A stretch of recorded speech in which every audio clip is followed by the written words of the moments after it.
Thank you. Thank you. I'm Scott Johnston, head of product at Docker, and just want to thank the Container Camp guys for pulling the event together and hosting us. Round of applause for them. And thank them for inviting Jerome, Anand, and me to come out and speak. And thank you for coming out. I was speaking with Alex Crow before the break. Alex, are you still here? I can't quite see beyond the lights here. And Alex is, yeah, there he is. And Alex is saying how Docker had completely changed his view on how apps are built, shipped, and run. And that kind of speaks to, like, Docker isn't just software, right? Docker is a movement, and it's the community that's behind that movement. It's the community that's kind of coming together and sharing. And you're coming out, taking a day off of work, guys coming down from Cambridge or over from other countries. It couldn't happen without you. So we'll talk about that a little bit. We'll talk about some of the new features that have been in flight this summer, and then we'll talk about some things that are on the horizon. All right? But first, what would be a talk without a cat picture?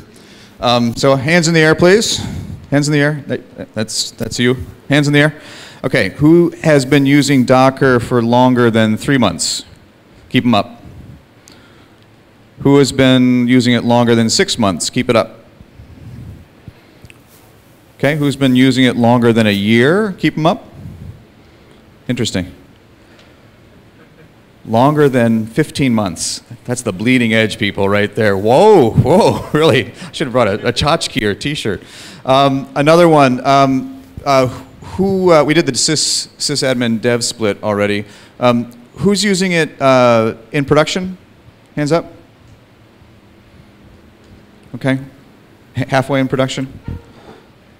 Great, great. And then last one, who has a Docker Hub account and keeps their images up there? Hands up. Oh, interesting. Okay, cool, thank you. So let's talk a little bit about community.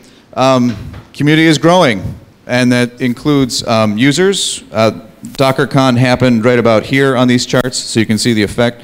That's in terms of users, in terms of contributors to GitHub. We're over 600 contributors to the project now.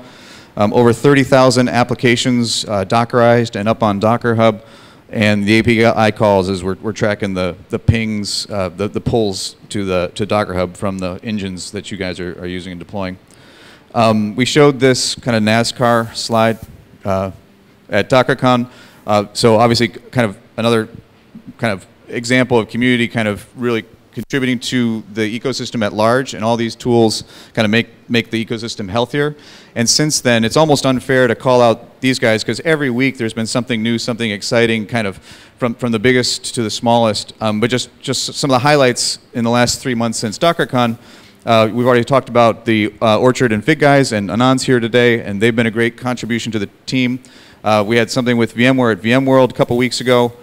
DigitalOcean and CoreOS just had an exciting announcement this week about bringing CoreOS and Docker to the DigitalOcean platform. Mesosphere went native Docker 2 weeks ago at their DockerCon announcement, or their, excuse me, MesoCon announcement. Cluster HQ guys had an exciting announcement a couple weeks ago on terms of Docker support. Atlassian today is announcing native Docker support, if I got that right. I can't find my Atlassian guys. What's that? Atlassian Summit, right? Yep. Yep. Of course, we was talking about which is another very exciting project, just came out this week, and CenturyLink's Panamax a couple weeks back. And so, again, just a sample of the great activity in the ecosystem in just the 3 short months since DockerCon. This is also kind of a fun one. No surprise, probably to the audience or those who are in the audience. IBM appeared at DockerCon and shared some numbers. Bowden Russell, if you want to go Google him and see some of his blog postings. He's since moved to VMware. Interesting. But IBM's been doing some additional research over the summer, and this is just a fun one, right? That Docker is 48 times faster than traditional VMs. So your mileage may vary, but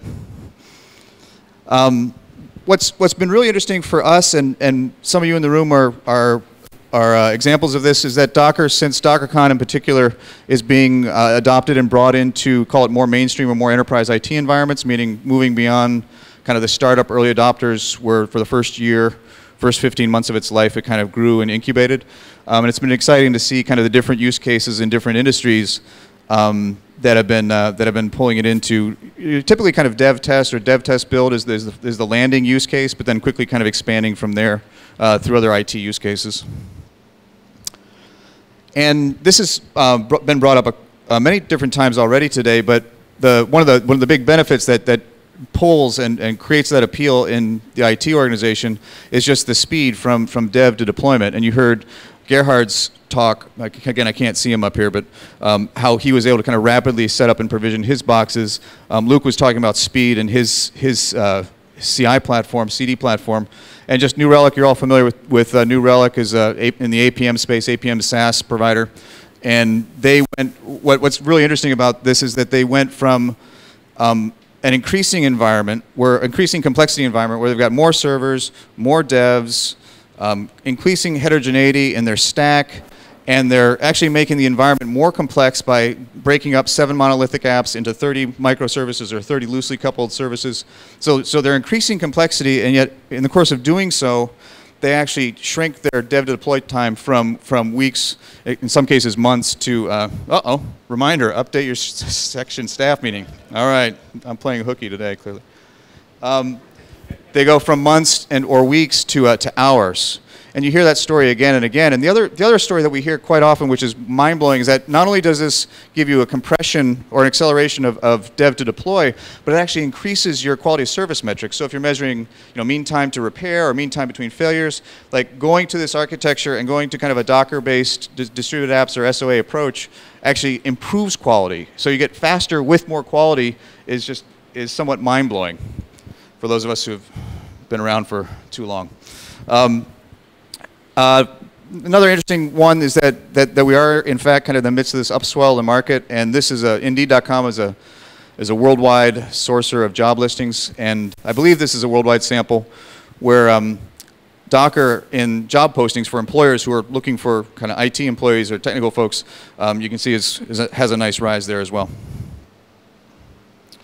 And if you haven't gotten enough Docker today, we're coming back. There's Docker Con in Amsterdam in December. And so Docker Con in the US in June had 500 seats, which sold out, and we had 450 on the wait list.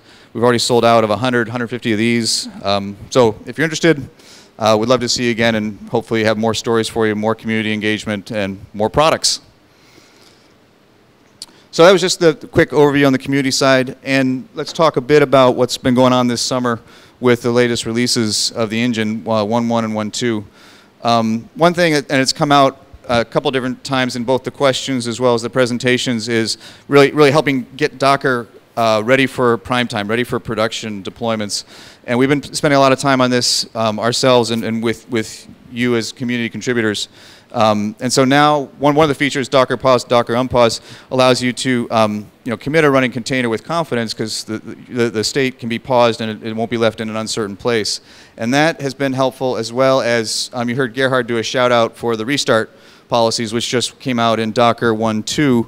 And I'm blocking the main screen here, but basically the examples here is the default is that it won't restart. So it doesn't change behavior from the past. But if you do a restart always, then no matter how it exits, in this case Redis, it will just always try to give it a kick and get it back to restarting. And if it restarts on failure on a non-zero exit, in this example, it'll try to restart Redis up to 5 times before just giving up. And so this allows you to kind of set very simple, admittedly, but very simple kind of policies around the container once it's deployed, so that you can kind of have more confidence of what its state going to be in the production environment. Boy, I feel like the networking talks today have just been phenomenal. So we've kind of hit the networking one in spades, but a lot of this work came out over the summer, and so if you're not familiar with it, or if you've been haven't been dug into it, there's a lot of great additions here to help with the SDN around Docker containers. Come out a couple of discussions about how we're still working through kind of best practices in terms of the whole application lifecycle, and when you build your container, how far do you take it through, and do you drag along all your build cruft, and some of the small things we're doing to try to help with that is a Docker ignore, that you can put and kind of block out some stuff that you might not want to be dragged along with your build as it goes through your life cycle. Yeah, so you used to have to you used to have to use only one of these commands to have unload and untar, and now you can just use a copy if you don't need to actually download the file and unzip it. So security is another one of these enterprise IT features. I mean, security is obviously important for everyone, but as we find more adoption on the enterprise side, we keep hearing more and more about their questions around security of containers. And what we've done with over the summer with these releases is give a much tighter, much finer grained control over the capabilities that are provided in Linux. And you can kind of zoom into kind of individual capabilities. And you can kind of exclude everything but one, or include all but this one. And so really you can kind of tune it to exactly what your security policies or your security requirements are in your environment. And related to that was just adding devices and mount them in either unprivileged or privileged mode. And the example here is a sound card, but you can imagine kind of whether it's network devices, storage devices, that sort of thing. And that's just a sample of some of the bigger ones that we've had requirements for community discussion around in the last 3 months. But obviously there's a lot of other things that have been shipped with those releases as well. Okay, so what's new in the hub? So first off, we got Docker Hub 1.0 out the door at DockerCon. And a lot of you were on the platform as users, and we didn't yet had the organization's concept or construct. And so shortly after DockerCon, we enabled you to convert your user account to an organization without having to go through our support, which I'm sure you were happy about and we were happy about. And you can now kind of create a first-class organization just on the fly on the UI. We also, I guess we announced this at DockerCon, but we're really excited to give another shout out to the Atlassian folks.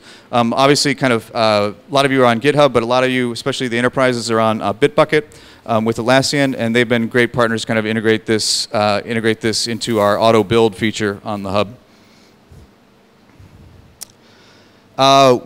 This was not part of the launch, but we followed up shortly thereafter, which is now you can have private repos as well as private auto builds within private repos. And so if you want to keep that whole app lifecycle dev build test to yourself, you can now do so inside Docker Hub.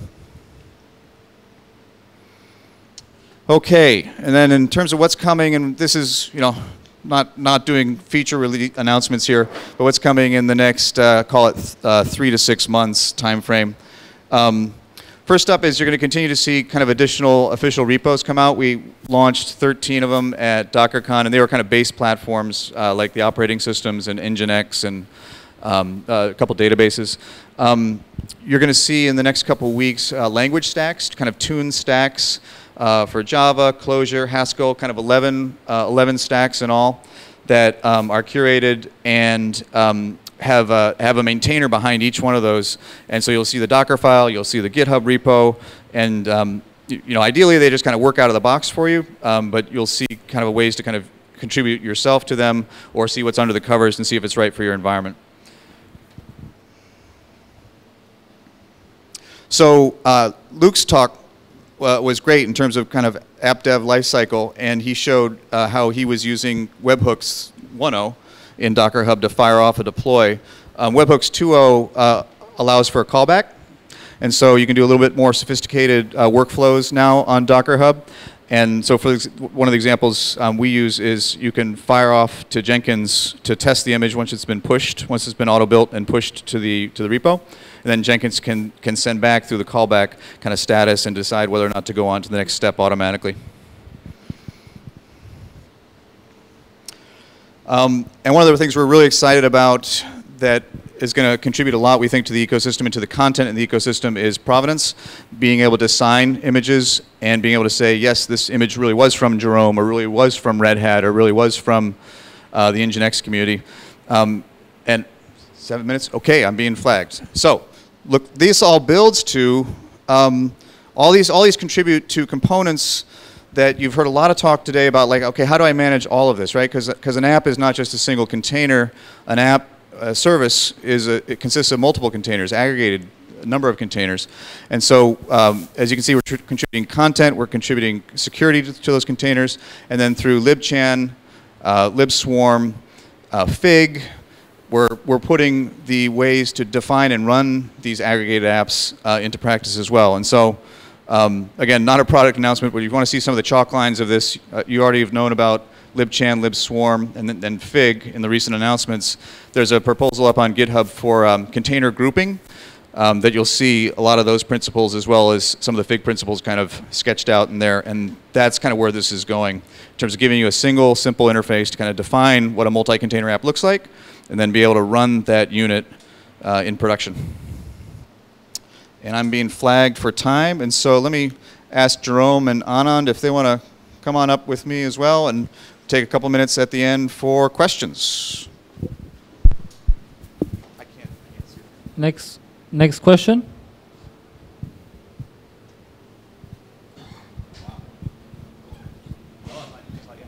Well, in the meantime, I have a question actually, even though I am part of the staff. I'm trying to understand in terms of, so I love the hub. It's really amazing, okay? In terms of actually, like, do you see yourself decentralizing the hub into, will other people run their own hubs also public or not? Yeah, the direction there is yes, but federated back to the hub. So that there'll be a consistent namespace, but you can find, for example, Google might want to run a hub, right, for the Google App Engine guys, but that will have a consistent namespace back to the Docker hub, if that makes sense. Yes. Next question. All good? Everyone's thinking about the pub? Thinking about beers? All right. Good. Thanks, everyone.